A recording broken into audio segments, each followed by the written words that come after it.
গণ অভ্যুত্থানের পরও আগের সরকারের সুবিধাভোগী অন্তত ৫০% চিকিৎসক আছেন স্বাস্থ্য বিভাগের গুরুত্বপূর্ণ পদে। অভিযোগ পেশাজীবী সংগঠনের। অনেকে বিভিন্ন পদে ছিলেন ১০ বছরের বেশি সময়। তাদের অসহযোগিতায় বর্তমান সরকারের সংস্কার কাজও ঠিকমতো হচ্ছে না বলে অভিযোগ উঠেছে। বদলি করা হলেও অনেকে যোগ দেননি নতুন কর্মস্থলে। এসব বিবেচনায় প্রশাসনিক ব্যবস্থা নেওয়ার সিদ্ধান্ত স্বাস্থ্য অধিদপ্তরের। এ বিষয়ে আরো বিস্তারিত আলোচনা করতে এই মুহূর্তে রাজধানীর ধানমন্ডি থেকে আমাদের সঙ্গে যোগ দিয়েছেন ডক্টরস অ্যাসোসিয়েশন অব বাংলাদেশ ড্যাবের সাংগঠনিক সম্পাদক ডাক্তার গালিব হাসান। ডাক্তার গালিব হাসান, আপনাকে স্বাগত জানাচ্ছি ইন্ডিপেন্ডেন্ট টেলিভিশনে। আপনার কাছে আমি প্রথমেই জানতে চাই, স্বাস্থ্য অধিদপ্তরে এখনো বিশেষ সুবিধাভোগী চিকিৎসকরা বহাল আছেন, এটি কিভাবে সম্ভব হচ্ছে এবং তাদের সরানো যাচ্ছে না কেন? আসসালামু আলাইকুম। ওয়ালাইকুম ধন্যবাদ আসসালাম। ইন্ডিপেন্ডেন্স টেলিভিশনের আর সকল দর্শকদের। সবচেয়ে বড় কথা হচ্ছে যে আপনি যে আজকে যে টপিকসটা, এটা সবচেয়ে গুরুত্বপূর্ণ বাংলাদেশের স্বাস্থ্য খাতের জন্য। স্বাস্থ্য খাতে পেশিস্টরা এত বেশি ভাবে চেপে আছে এবং প্রত্যেকটা সেক্টরে যারা শান্তি মিছিলে গিয়েছেন, যারা ১৭ বছর দমন পীড়ন এবং লুটের সাথে যুক্ত ছিলেন, তারা এখনো আছেন। সবচেয়ে দুঃখজনক ব্যাপার হচ্ছে স্বাস্থ্য অধিদপ্তরের মতো জায়গায় এখনো কয়েকজন লাইন ডিরেক্টর আছেন যারা ফ্যাসিস্ট হাসিনার আমলেও পদায়িত ছিল। আর ৫ই আগস্টের পর থেকে ডক্টর অ্যাসোসিয়েশন অফ বাংলাদেশ সবসময় এর বিরুদ্ধে আন্দোলন সংগ্রামে ছিলেন। এখন সবচেয়ে বড় কথা হচ্ছে যে বিভিন্ন বিভাগীয় পরিচালক পর্যায়ে এবং বিভিন্ন মেডিকেল কলেজের প্রিন্সিপাল, ভাইস প্রিন্সিপাল, এই গুরুত্বপূর্ণ জায়গাগুলো এখনো ফ্যাসিস্টের দোসররা আছে, যেটা আমাদের স্বাস্থ্য সেক্টরের জন্য খুবই দুঃখজনক।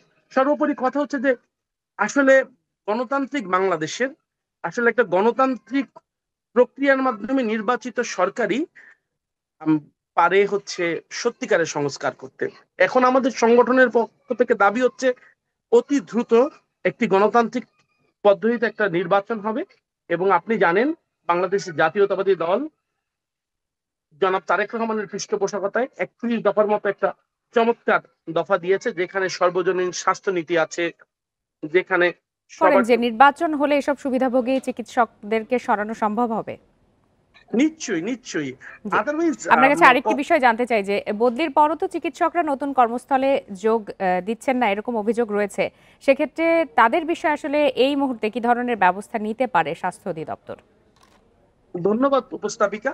এইটা আসলে সরকারি চাকরির যে কোনো অ্যাকশন হয় ভেরি স্লোলি। এই মুহূর্তে একটি কমিশন গঠনের মাধ্যমে আম, এদের দ্রুত বিচারের আয়ত্তায় এনে এদের ব্যাপারে দ্রুত সিদ্ধান্ত নেওয়াই হচ্ছে স্বাস্থ্য অধিদপ্তরের বা স্বাস্থ্য উপদেষ্টার প্রতি আমার দৃষ্টি আকর্ষণ হলো যে দ্রুত একটি কমিশনের মাধ্যমে ত্বরিত একটি বিচার ব্যবস্থার মাধ্যমে এদের একটি বিচারের সম্মুখীন করা। আদারওয়াইজ বাংলাদেশের স্বাস্থ্য ব্যবস্থায় যে অস্থিরতা চলছে, সেটা চলতেই থাকবে, জনবল সংকট থেকে যাবে। গালিব হাসান, আরেকটি বিষয় জানাবেন যে স্বাস্থ্য খাতের সংস্কার কার্যক্রম চালু রাখতে সরকারের কি কি পদক্ষেপ নেওয়া উচিত বলে আপনি মনে করেন? স্বাস্থ্য খাতে সংস্কার চালু করতে সরকারের প্রথম যে পদক্ষেপ নেওয়া উচিত, আমি যা মনে করি, যারা এই ১৭ বছর ৭ মাস দমন পীড়নের সাথে যুক্ত, তাদেরকে তাদেরকে পুনঃপদায়ন থেকে বিরত থাকতে হবে এবং টারশিয়ারি লেভেলে, পেরিফেরি লেভেলে সরকারকে দৃষ্টি দিতে হবে। উপজেলা স্বাস্থ্য কমপ্লেক্স থেকে শুরু করে সারা বাংলাদেশে সকল প্রকার স্বাস্থ্যের উইংস গুলাকে মানে সর্বাঙ্গীন সংস্কারের মাধ্যমে আমাদের সংস্কার করতে হবে। কখনোই আমরা সেন্টার থেকে পেরিফেরিতে হবে না, আমাদের পেরিফেরি থেকে সেন্টারে এসে সেন্টার, এই পদ্ধতিতে সংস্কার করলে আমরা একটা সত্যিকারের সংস্কার আসলে দেখতে পাবো। জি, ডাক্তার গালিব হাসান, আপনার কাছে আরেকটি বিষয় জানতে চাই যে আহ, সবারই রাজনৈতিক দর্শন থাকতে পারে, চিকিৎসকদেরও থাকতে পারে। সেক্ষেত্রে সেবার মান উন্নত করার জন্য আপনারা কি ধরনের ব্যবস্থা নিতে যাচ্ছেন? না, দেখেন, আমি একটু আগে একটা কথা বলেছি। একটা বাংলাদেশের এই মুহূর্তে একটা বিপ্লবের নাম হচ্ছে ৩১ দফা।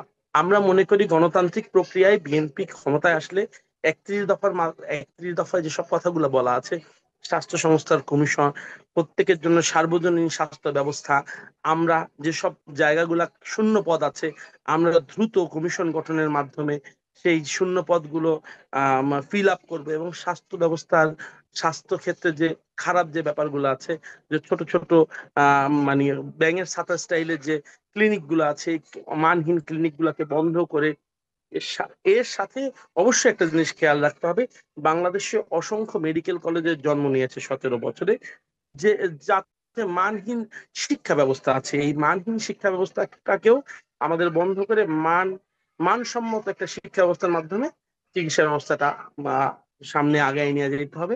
আদারওয়াইজ যাতে সুন্দর স্বাস্থ্য ব্যবস্থা পাওয়া যাবে না। জি, ডাক্তার গালিব হাসান, আপনাকে অসংখ্য ধন্যবাদ আমাদেরকে সময় দেওয়ার জন্য।